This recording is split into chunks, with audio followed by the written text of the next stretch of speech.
ميزة ماستر مثلك لصارت موجودة على مجلة فوربس مع عدد متابعين أكثر من 130 ألف فولورز و6 فيجرز بزنس. اليوم حنحكي عن أشهر بنت على لينكد إن، لارا أكوستا.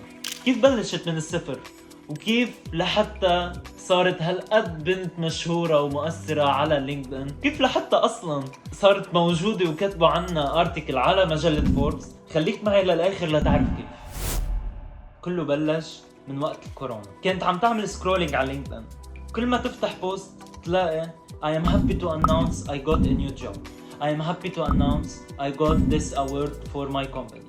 I am happy to announce I got a new certificate. قالت لهم عرفتونا انتم بالجدية تاعتكم. فقررت تعمل شيء مختلف وتنزل انترودكشن عن حالها بطريقة كتير اوثنتيك وناتشرال. فهذا هو كان البوست. I am Lara, not Laura or Clara. I am studying marketing وكنت بمكسيكو وصار لي 8 سنين عايشة بيوكي. I am happy to announce I will share with you كل شيء عم بتعلمه بالماركتينج وماي جورني. المفاجأة انه هذا البوست راح فايرل لأكثر من 4000 لايكس. ومن هون بس لحظة قبل ما نكمل بالقصة، انتو ما شفتوا انه لارا كانت تعمل كونتنت على الانستا وعلى التيك توك عن الباور ليفتنج جورني؟ ما شفتوا انه هي اول مرة فشلت بالدروب شيبينج، تاني مرة بالامازون اف بي اي، ثالث مرة بالادزي ستور، رابع مرة بالفيسبوك ادز ايجنسي، وخامس مرة بالسوشيال ميديا ماركتينج ايجنسي؟ فاللي انتو شفتوه نجاح بيوم واحد هو كان فشل على سنين كثيرة. بلشت تحكي عن الاكسبيرينس تاعتها، وهذا الشيء ما بتلاقيه على جوجل، هي بتلاقيه بس من الاكسبيرينس تاعت الشخص. كيف راحت من مكسيكو على يوكي، كيف بنت البزنس تاعها هي وبالجامعة، كيف قدرت تتوازن بين الباشن تاعها اللي هو الباور ليفتنج والجامعة. على سبيل المثال، أكثر الأشخاص اللي بدهم يقدموا على ستاج بفرنسا بدهم يقدموا 300 و400 ابليكيشنز لحتى ينقبلوا بوحدة. بس أنا I networked with CEOs و executives أول ما جيت على فرنسا. هذا الشيء خلاني إنه أقدم 1 application وانقبل دغري من دون ما أبعت 300 و400 application وأعمل CV لكل ستاج. فهذا الفرق بين إنك تحكي أنت من your own experience أو إنك تحكي من شيء جايبه من الجوجل. كتبت كتير personal stories و funny moments بحياتها، كيف كانت overweight وصارت باور ليفتر، كيف كانت بروك ستودنت وصارت 6 فيجرز بزنس اونر. يعني انا في قصة عن حالي بدي انشرها قريبا، انه انا معروف عني انه بس لانعس بنام، ان شاء الله اكون واقف، ان شاء الله اكون تاكي على راس حدا، ان شاء الله اكون بالقطار، شو ما كان دغري بنعس وبنام.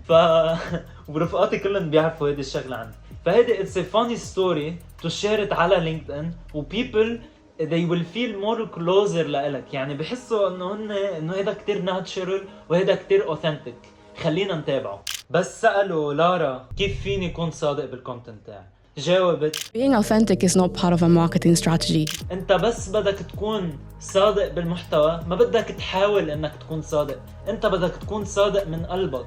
كيف بنت كوميونيتي اكتر من 130 الف متابع؟ شافت في مشكلة وهي كان عندها الحل لهيدي المشكلة. هي ما اجت لعند العالم قالت لهم انا عندي هيدا السيرفيس وعندي هيدا البروجرام، بعمل هيك اشتروا مني. لا، هي اجت حكت عن قصتها، اجت حكت عن حالها من 6 اشهر كيف كانت وهلأ كيف صارت. فالعالم هون صارت عم توثق فيها، عم تحبها، عم تنطرها لحتى تنزل كونتنت. هذا عطاها اوثوريتي وعطاها بوزيشن كتير كبير على لينكد ان، خلى انه يصير في عندها اودينس اكتر، خلى العالم توثق فيها، وخلى العالم تشتري منها اكتر.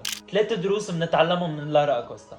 اول درس resilience. إذا أنت فشلت مرة أو 2 بدك تضلك عم تكمل لحتى تنجح آخر مرة. تاني شغلة، بدك تكون authentic بالكونتنت تاعك، وإلا كتير صعب إنه العالم توثق فيك وتحبك.